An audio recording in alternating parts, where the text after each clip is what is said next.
कहते हैं बुरा वक्त कभी भी बताकर नहीं आता है। जैसे जैसे आप कामयाबी की ऊंची ऊंची बुलंदियों को छूते हैं, ऐसा नहीं रहता कि आप हमेशा से ही कामयाब रहेंगे। कभी कभी आपको बुरे दिन भी देखने पड़ते हैं, और ऐसे ही कुछ अभिनेता अमिताभ बच्चन के साथ हुआ।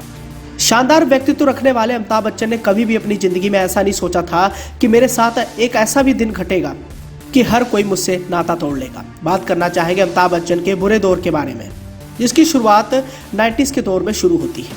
अमिताभ बच्चन ने जब फिल्मों में कामयाबी पा ली थी, तब उन्होंने खुद का प्रोडक्शन हाउस खोला था, जिस प्रोडक्शन हाउस का नाम था ABCL यानी अमिताभ बच्चन कॉर्पोरेशन लिमिटेड। लेकिन अमिताभ बच्चन का ये प्रोडक्शन हाउस इस तरह दिवालिया हो जाएगा, इस बारे में कभी भी अमिताभ बच्चन ने नहीं सोचा था।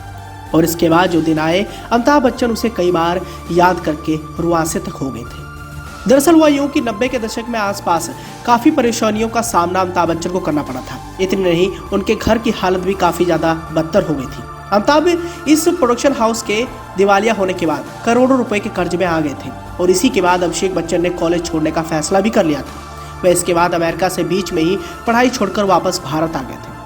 हालांकि एक शो के दौरान अभिषेक बच्चन ने बताया था कि उनका परिवार काफ़ी आर्थिक परेशानियों से गुजर रहा था, और बेटे के रूप में उन्हें अपने पिता के साथ खड़े होने की जरूरत महसूस हुई थी, इसलिए उन्होंने इतना बड़ा फैसला लिया था।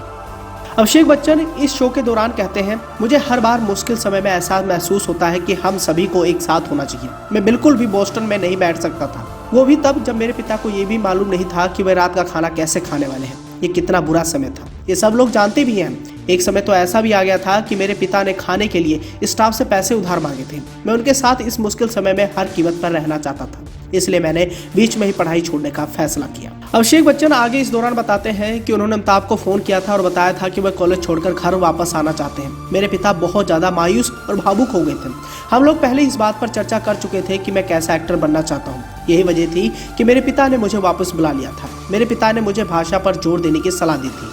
तो दोस्तों, इस तरह आप भी समझ सकते हैं कि अमिताभ बच्चन की प्रोडक्शन कंपनी ABCL जब बर्बाद हुई तो उनके घर की हालत कैसे हो गई थी। अमिताभ बच्चन पाई पाई के लिए मोहताज हो गए थे। उनके पास खाने तक के पैसे नहीं थे, इसलिए उन्होंने अपने स्टाफ से पैसे उधार मांगे। हालांकि ABCL यानी अमिताभ बच्चन कॉर्पोरेशन लिमिटेड 90 के दशक में बुरी तरीके से डूब गई थी। अमिताभ बच्चन को इस बात का कभी भी अंदाजा नहीं था कि उनका प्रोडक्शन हाउस इस तरह दिवालिया हो जाएगा, और इस दौरान प्रोड्यूसर ने भी उन्हें काम देना बंद कर दिया था। अमिताभ बच्चन की हालत को देखने के बाद हर कोई उनका मजाक उड़ाता था, लेकिन सबके बावजूद अमिताभ बच्चन ने कभी भी हार नहीं मानी। आने वाले समय में वो एक बार फिर से अपने आप को खड़ा कर पाने में कामयाब साबित रहे, और इसके बाद वो यश चोपड़ा से एक बड़ी फिल्म का ऑफर मांगने गए, और ये फिल्म थी मोहब्बतें। अमिताभ बच्चन की उन्होंने मदद की, और मोहब्बतें में रोल पाने के बाद अमिताभ बच्चन ने फिर कभी पीछे मुड़कर नहीं देखा।